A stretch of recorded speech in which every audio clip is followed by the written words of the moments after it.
descobrir em quem nós podemos confiar. Não é muito fácil responder essa pergunta no mundo de hoje, porque são poucas as instituições, as pessoas que merecem a nossa confiança. Nós temos descoberto isso em razão das muitas crises, né, que o nosso país atravessa nas mais diferentes áreas, nas dificuldades que às vezes vivemos, nas necessidades que passamos e que passa muitos da nossa nação, pela pouca capacidade nos recursos econômicos ou no cuidado com a saúde, ou ainda na segurança que nos falta nas ruas. São tantas áreas que nós gostaríamos de ver melhor, que nós gostaríamos de ver mais confiantes, né, ou com maior confiança aos nossos olhos, na nossa nação, e que às vezes não tem. Até mesmo a igreja às vezes, ou irmãos nossos, né, que se dizem também evangélicos, cristãos como nós, nem sempre têm se demonstrado como merecedores da nossa confiança. Sem falar nas circunstâncias, né, a confiança que precisamos para seguir em frente, para vencer os obstáculos, quando as circunstâncias não nos trazem nenhuma possibilidade de confiar em nada, né, e em ninguém.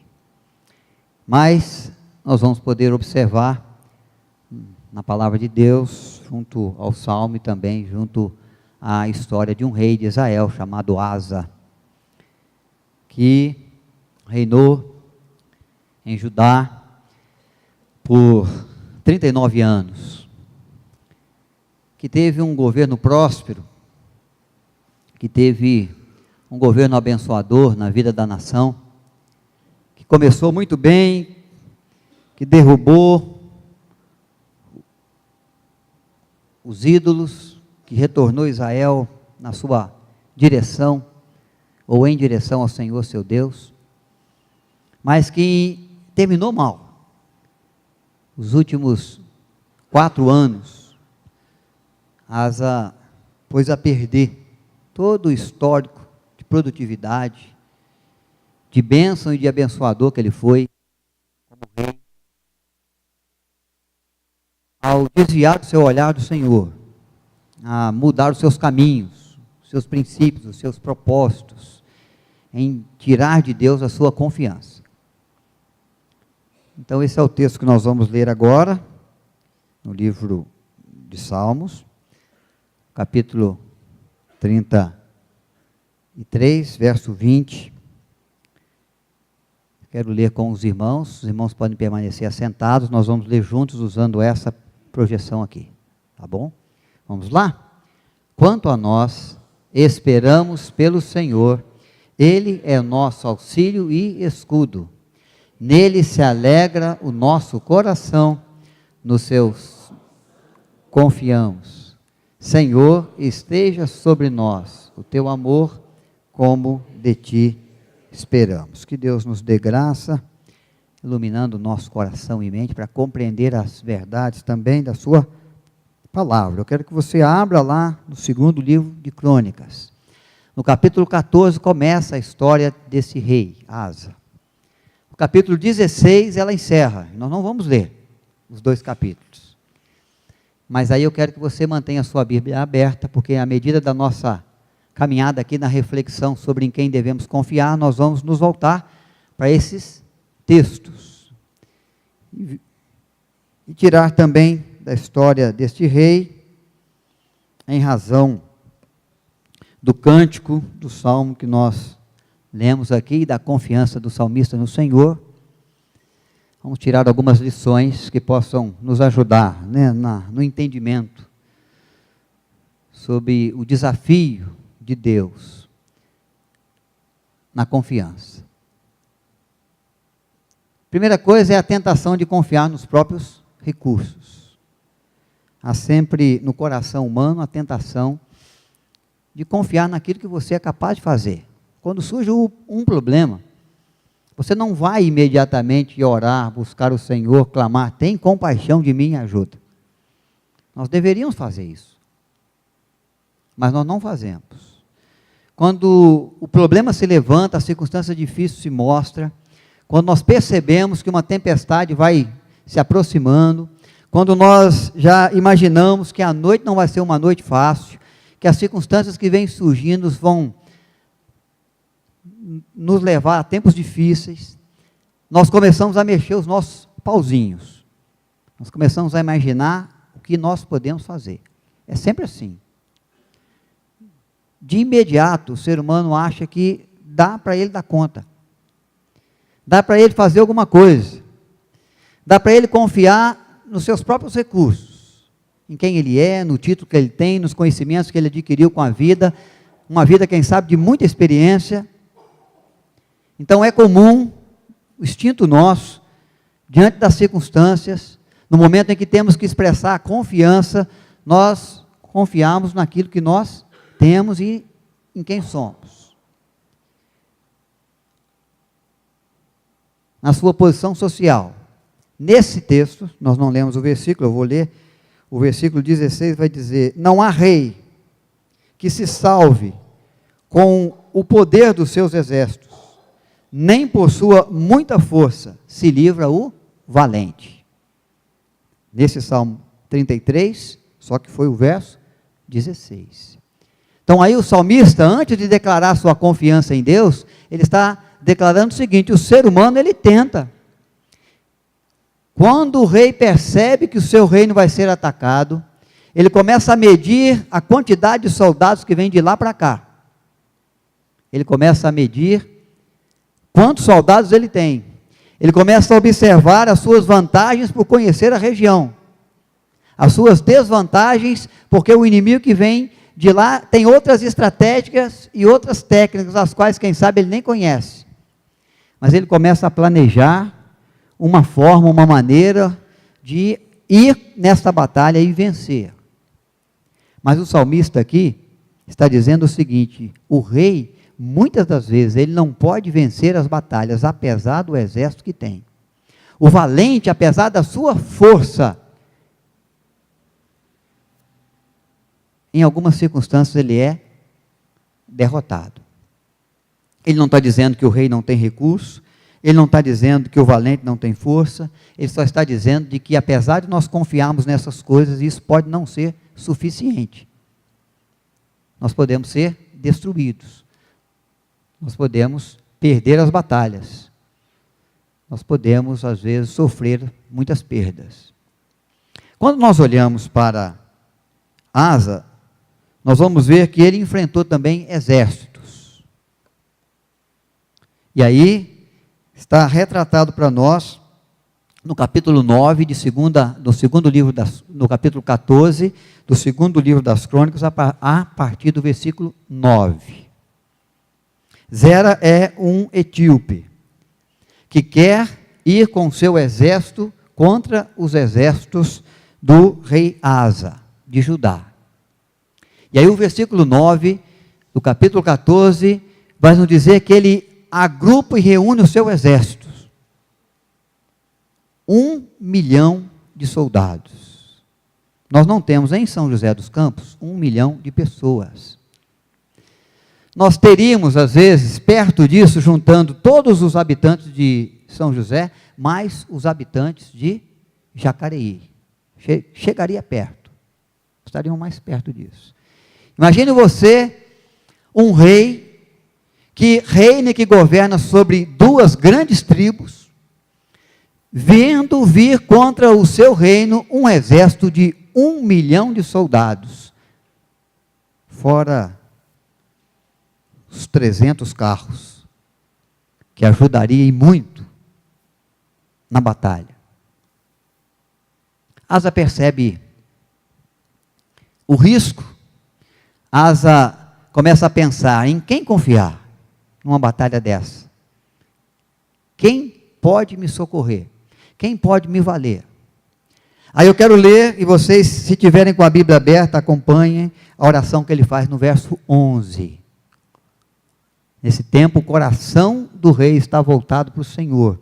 E ele vai orar e vai dizer: clamou Asa ao Senhor, seu Deus, e disse: Senhor, além de ti, não há quem possa socorrer numa batalha entre o poderoso e o fraco. Ajuda-nos, pois, Senhor, nosso Deus, porque em ti confiamos, e no seu nome viemos contra essa multidão. Senhor, tu és o nosso Deus, não prevaleça contra ti o homem. Bom, ele faz essa oração porque ele é aquele que, diante das suas adversidades, dos seus conflitos, dos seus problemas, busca e tem o seu olhar voltado para confiar no Senhor. Os irmãos que não conhecem e quiserem ler em casa toda a história de Asa, que vai aí de 2 capítulos só, é fácil de você ler, né? 3 capítulos, o 14, o 15 e o 16, vão poder verificar o que? Deus vai contra os inimigos e o exército do rei Asa, e Deus vence os inimigos. Eles ajuntam despojos de guerra, espada, ouro, prata, lança, arco, flecha, escudos, mais do que os exércitos de Davi puderam ajuntar em muitas das suas batalhas. E eles saem vitoriosos, e em razão da vitória contra esse numeroso exército, Asa sai fortalecido. Porque a sua confiança no Senhor trouxe o agir de Deus, que lhe deu vitória na batalha. É o fraco contra o forte.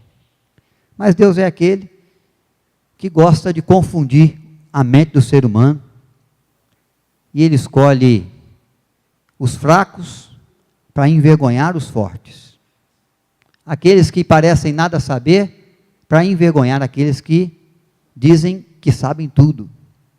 Aqueles que estão cansados, têm a sua força renovada no Senhor, para vencer aqueles que se dizem fortes, prontos, invencíveis. Então, a confiança colocada às vezes na nossa posição social, como de um rei, na nossa força ou inteligência, pode não nos dar o resultado, pode não trazer o resultado que nós esperamos.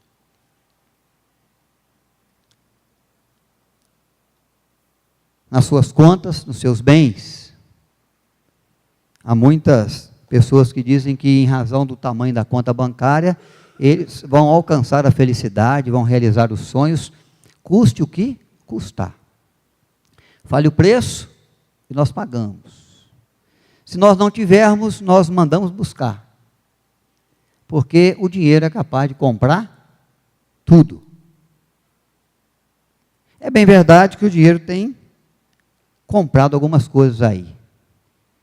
Infelizmente para nós, brasileiros, há muitos impunes, cometendo crimes contra a nação, contra os cofres da nação, contra o justo,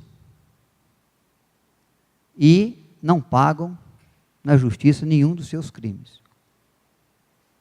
Tem muita gente se safando da justiça por causa de dinheiro, do tamanho da conta bancária no nosso país.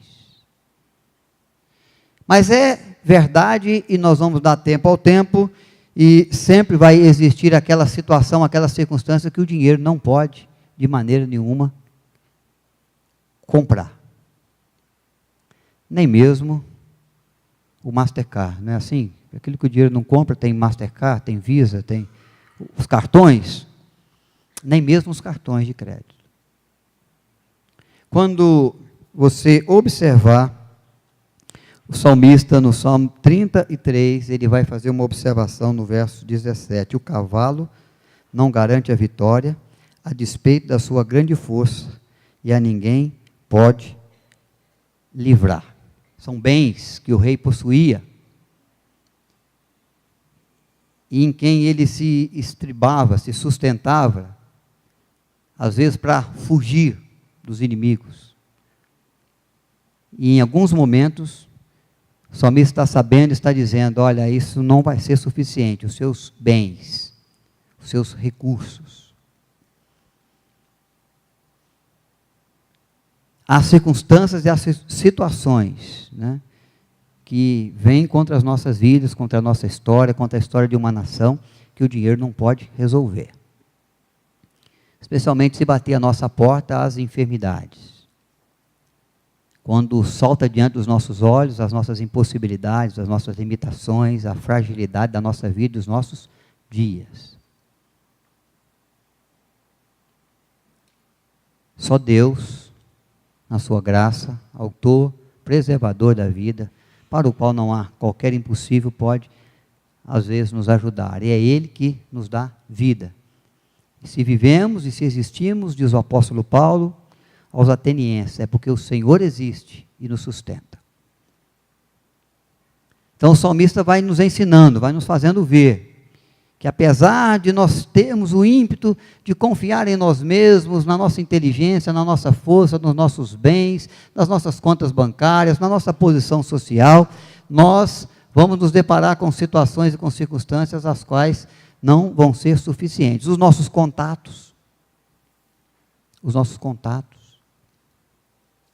E quando nós falamos de contato, nós precisamos observar então como que Asa mudou o seu pensamento e a sua confiança no fim do seu reinado. Em razão das conquistas que Deus deu pela confiança que ele adquiriu, e ele demonstrou na sua oração, na sua prece, no seu reinado, no início dele, a nação de Judá viveu anos de paz. E Asa agora vai, nesse tempo de paz, tentar buscar aliança com outros povos, e um povo importante, para se viver em paz, e que sempre tentava afligir Israel, são os babilônicos. E no capítulo 16, do livro de 2 Crônicas, nós vamos encontrar Asa caminhando, já depois de 35 anos de reinado, e buscando fazer aliança com o rei babilônico, Ben-Hadad. 2 Crônicas, capítulo 16, você vai encontrar no versículo 2, no versículo 3, Asa procurando o rei, levando a ele, ao rei da Síria, um presente. Então Asa, verso 2, tomou prata e ouro dos tesouros da casa do Senhor, e dos tesouros da casa do rei, e enviou servos a Ben-Hadad, o rei da Síria, que habitava em Damasco, dizendo, verso 3, haja aliança entre mim e ti, como houve entre meu pai e teu pai. Eis que te mando prata e ouro, vai e anula a tua aliança com Baasa, rei de Israel, para que se retire de mim. E aí você vai verificar que o rei vai aceitar então o ouro, a prata, que lhe é oferecida, e vai quebrar a sua aliança com o rei de Israel, que reinava sobre as tribos de Israel, e vai então ajudar Asa contra Israel, fortalecendo a sua aliança, a sua amizade em troco das riquezas.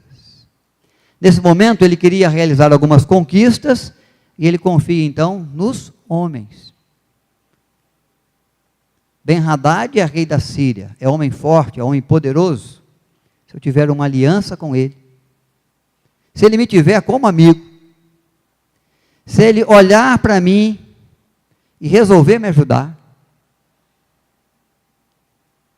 eu vou realizar mais algumas conquistas, eu vou vencer mais algumas batalhas. Ele tira os seus olhos da confiança do Senhor, e ele coloca os seus olhos na confiança de pessoas. Ele vai confiar muito mais nos homens, num rei, do que no Rei dos Reis, no Senhor dos Senhores. É como se eu, na minha vida, com os meus problemas, com as lutas que enfrento com a minha casa, ou com o meu país, com a minha cidade, pudesse mesmo procurar o presidente da República e buscar uma aliança com ele, para que ele pudesse me ajudar. Às vezes nós ficamos achando que a saída vem do político, né? Que o socorro vai vir da ajuda social, ou daquele vizinho, daquele amigo. É bem possível que alguém possa te ajudar e consiga te ajudar em determinadas situações, mas há circunstâncias que a nossa confiança nos seres humanos, naqueles que estão à nossa volta, não serão suficientes. Até porque eles não terão como nos ajudar, por mais que queiram e por mais que nos amem. Pode ser que as circunstâncias adversas os impeçam. Pode ser que a distância o impeça. Pode ser que as possibilidades sejam pequenas diante daquilo que nós precisamos. Mas é bem certo, irmãos, de que não há recursos para nós em todas as coisas, quando nós visamos vencer os problemas, as crises, as dificuldades, as noites escuras de alma, confiando apenas nas pessoas. Quero já verificar o que acontece com Asa, porque aí nós podemos seguir voltados para a confiança que ele demonstrou no Senhor no início do seu reinado. O que vai acontecer, irmãos, nós vamos observar no verso 9 do capítulo 16.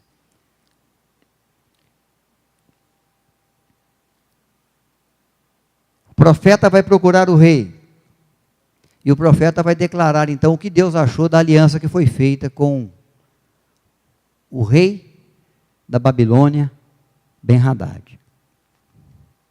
E o versículo 9, o profeta vai dizer: porque quanto ao Senhor, seus olhos passam por toda a terra, para mostrar-se forte para com aqueles cujo coração é totalmente dele. Nisso procedestes loucamente. Por isso, desde agora, haverá guerras contra ti. Então o Senhor contemplou a mudança de propósito, de confiança no coração de Asa, correndo os seus olhos sobre a terra, contemplando os corações e as atitudes dos seres humanos. Ele disse: ele agora não me buscou, ele não confia mais em mim, ele busca aliança com o rei, ele confia no rei da Síria mais do que no Senhor que o livrou daquele grande exército, que lhe deu vitória naquela grande batalha. E os olhos do Senhor, percorrendo a vida, o coração, o reinado de Asa, não se agradou dele mais, e tirou dele a sua mão abençoadora, e já anunciou que ele seria perseguido, e que ele haveria de perder muitas guerras que viriam contra ele. Então o reinado de Asa começa agora a cair. Aquele que abençoava agora traz prejuízos. Aquele que crescia no conceito do povo vai cair no descrédito. Aquele que era tido como um bom rei vai entrar no final do seu reinado como um rei ruim. Vai vir sobre ele uma enfermidade, ele vai ter uma doença dos pés. Essa enfermidade é a enfermidade que vai matá-lo. Mas quando vem a enfermidade, vem ainda uma outra declaração que demonstra o quanto ele estava ainda confiando e olhando para os homens, mas não para Deus. Verso 12: no 39º ano do seu reinado, caiu Asa doente dos pés. Sua doença era em extremo grave. Contudo, na sua enfermidade, não reconheceu ao Senhor, mas confiou nos médicos, só nos médicos. Buscou os recursos dos médicos, os clínicos existentes, e vamos esquecer de buscar as bênçãos de Deus. E ele morreu na sua enfermidade. Esta lição, irmãos, ela traz para nós alguns alertas. E eu quero lembrar esse alerta sobre a importância da confiança no Senhor, não em si mesmo, não nos homens, não nos títulos, não no dinheiro, como a confiança que deve ser exercida por nós, acima de tudo. Lembrando que Cristo, em Apocalipse, nas cartas que foi escrito às igrejas, mencionou a igreja de Éfeso. Porque a igreja de Éfeso é uma igreja que caminhou bem no seu início de fé. O Senhor Jesus diz e louva a igreja de Éfeso que no início da sua conversão, ela era uma igreja vibrante, era uma igreja operante, era uma igreja evangelizadora, era uma igreja que se animava, que se alegrava, que servia com diligência ao Senhor. Mas que depois ela deixou esfriar o amor pela causa do Evangelho. Esfriou no coração deles o amor ao Senhor. Às vezes por causa dos tempos que devem ter mudado, deve ter vindo tempos de paz, tempos de muita alegria, tempo de bons resultados, e aí eles se esfriaram na comunhão, na busca, no fervor, junto ao Senhor seu Deus. E o Senhor Jesus vai olhar para esta igreja e vai dizer assim: tenho contra ti algo, uma coisa. É preciso que você observe aonde caístes. Volte lá, reconheça os seus erros, confesse os seus pecados e retome a sua caminhada a partir dali. Aonde você deixou de confiar em Deus?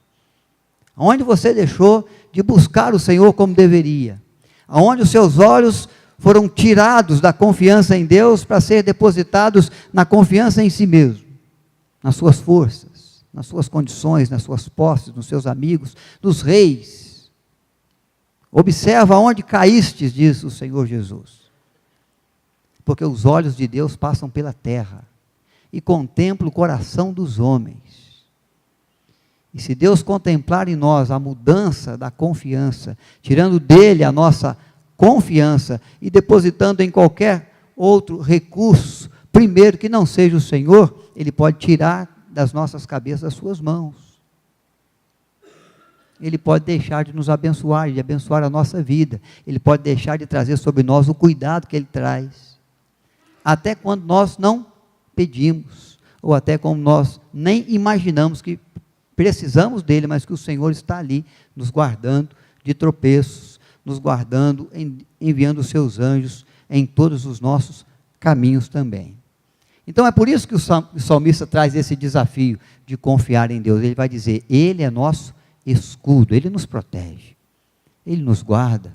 Quando alguém tenta nos ferir, quando alguém tenta nos atingir o nosso nome, atingir a nossa casa, atingir a nossa fé, atingir a nossa saúde, quando alguém tenta nos desmerecer, quando alguém tenta nos prejudicar financeiramente, emocionalmente, o Senhor é aquele que vem ao nosso encontro e nos protege. Ele é nosso escudo. O seu nome, o nome santo do Senhor, ele tem um nome para zelar, que traz com ele as promessas que faz, as quais não podem ficar esquecidas, as quais não podem deixar de ser realizadas, porque senão vai manifestar a sua fraqueza, e Deus não é fraco, Deus é forte. Ou então vai expor suas impossibilidades, e o nosso Deus, para ele não há impossíveis. Então, Deus tem um nome a zelar, um nome santo, um nome soberano, um nome grandioso, e é por isso que nós devemos confiar no Senhor. Temos que contar e esperar na sua misericórdia, uma misericórdia que nos assiste a cada dia. Todo dia o Senhor usa da sua misericórdia para conosco. Uma misericórdia, irmãos, que nos trouxe o benefício maior, como nós cantamos aqui, da graça da salvação em Cristo. Se hoje nós somos cristãos, se hoje nós adoramos a Deus, se hoje nós vivemos nesse mundo as nossas aflições, mas contemplando a graça de um porvir onde não vai haver mais sofrimento, como pertencentes ao reino de Deus, como filhos de Deus para herdar os céus, se hoje conseguimos vencer o pecado que nos vencia, se hoje podemos resistir ao diabo até que ele fuja de nós, essas coisas todas só podem acontecer porque o Senhor, na sua misericórdia, deixou o seu trono na glória, assumiu a forma humana, padeceu na cruz do Calvário a morte, o sofrimento que era meu e seu, para que através da sua muita misericórdia, da sua compaixão, nós pudéssemos herdar as delícias do gozo eterno do reino do Pai Celestial. Quando o Senhor, na sua muita misericórdia, nos assiste pagando alto preço na cruz pelos nossos pecados, Ele demonstra que Ele pode cuidar e pode fazer muito mais pelas nossas vidas, se confiarmos nele, no seu amor, no seu poder, na sua santidade, na sua grandeza, na sua compaixão. Quais são os resultados da confiança nossa no ser humano? Se você for medir os resultados que Asa obteve, saiu da graça para a desgraça, saiu da vitória para a derrota, saiu dos ganhos, dos lucros, da honra para a desonra, para perdas. E o salmista está dizendo dessas coisas. Nós precisamos confiar no Senhor, esperar nele, fitar os olhos no Senhor e aguardar a sua misericórdia, clamar pelo compadecer de Deus sobre a nossa vida. Confiança respondida. O salmista vai expressar no finalzinho do salmo: como de ti esperamos. Senhor, nós buscamos o Senhor, nós confiamos em ti, nós não fomos decepcionados. É isso que o salmista está dizendo. O Senhor fez como nós esperávamos. O Senhor trouxe o alívio, o Senhor trouxe o socorro, o Senhor trouxe o sustento, o amparo, o Senhor promoveu a paz. O Senhor não deu todas as vitórias, mas até diante das derrotas, nós tivemos um agir honroso, porque o Senhor nos honrou, nos suportou, nos sustentou, nos amparou. Como de ti esperamos. Houve uma resposta, houve um cuidado, houve um carinho. Nós olhamos para as circunstâncias e identificamos o agir do Senhor trabalhando em nosso favor. Não fomos abandonados, não saímos decepcionados, não foi frustrada a nossa esperança. Irmãos, e há alguns em outros textos que diz ainda mais, diz: Senhor, o Senhor fez mais do que pedimos ou pensamos, quando meditamos aqui também no mês passado. Foi mais grandioso, foi mais abençoador, foi um resultado ainda mais excelente do que nós imaginávamos, do que nós esperávamos. Confiar no Senhor, irmãos, nos dá a graça de viver aquilo que esperamos, ou mais do que aquilo que nós esperamos, pelo poder do Senhor, que trabalha a nosso favor, que opera em nós, que opera através de nós. Uma confiança que promove o que então? Alegria de coração. O salmista está certo de que o agir de Deus é um agir que promove alegria. Alegria. Nele o nosso coração se alegra, pois confiamos no seu santo nome. Às vezes ficamos preocupados: será que o que Deus vai fazer vai ser bom?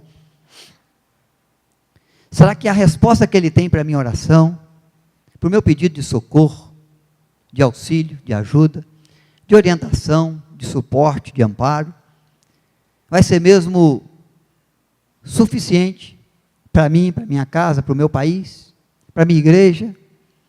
Será que vai vir mesmo de encontro à minha necessidade? Será que vai ser do jeito que eu pensei, do jeito que eu planejei? Pode ser que nem seja como você pensou ou como você planejou. Pode sair as coisas muito diferentes de tudo aquilo que você esperava, ou da maneira como você planejou, que você contava que fosse. Mas há uma coisa que é certa: é para a sua alegria. Não há agir de Deus para nós, irmãos, para o nosso mal.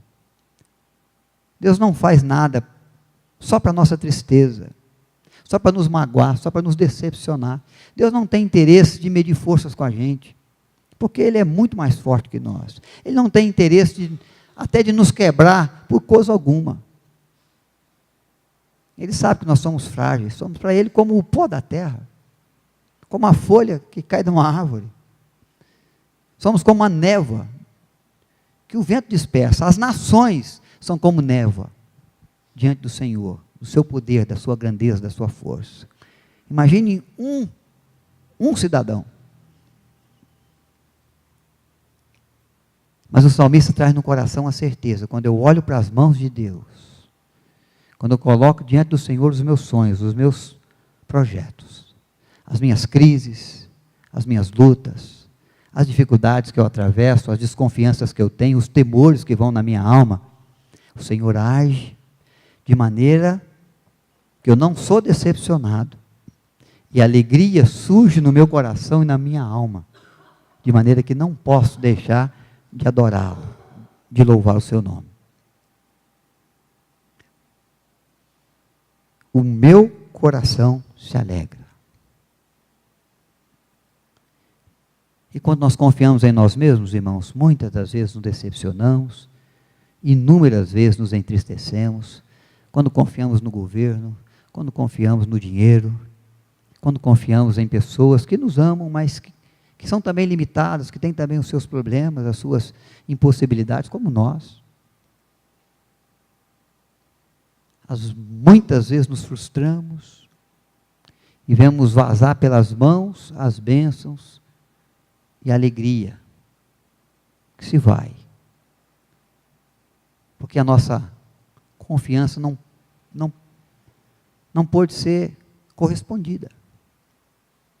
Não foi suficiente para fazer o que precisava ser feito. Para suprir o que precisava ser suprido. Então o salmista nos conclama a quê? Confiar no Senhor. E é isso que nós vamos fazer. Em favor da nossa nação, nas suas muitas dificuldades, desafios, crises, problemas. Em favor da nossa cidade, no clamar pela paz, pelo progresso, pela ordem, pela retomada financeira, nos recursos econômicos que o país, que a cidade precisa. Pela nossa vida, pela nossa casa, pelo nosso irmão que está, quem sabe, enfermo, por nosso vizinho que está passando pelas suas crises, pelas suas dificuldades. Mas nós vamos buscar, expressando a nossa confiança no Senhor. Vamos colocar essas circunstâncias, essas vidas, diante de Deus. É Ele que olha dos céus. É Ele que passa os seus olhos sobre os seres humanos. Quando Ele contempla a confiança, Ele manifesta o seu poder, a sua graça, a sua compaixão, a sua misericórdia, a sua grandeza. Mas quando Ele vê o homem se sustentando no próprio entendimento, Ele o chama de louco. O que você fez foi loucura. Foi uma decisão sem entendimento, sem propósito. Por isso Deus tirou dele, do rei Asa, as suas mãos e as suas bênçãos. Nós queremos sair daqui certos, irmãos, de que vamos ser abençoados em mais uma semana. Que vamos ver as coisas sendo trabalhadas pelo Senhor para a nossa alegria, para a alegria do nosso coração. Na nossa vida, na vida dos nossos irmãos, na vida dos nossos familiares, na vida dos nossos vizinhos, amigos, colegas no trabalho ou na escola. Nós queremos sair daqui sabendo de que a oração que vamos fazer é o primeiro passo para colhermos as muitas bênçãos que Deus reserva àqueles que o buscam e àqueles que têm sua confiança no Senhor.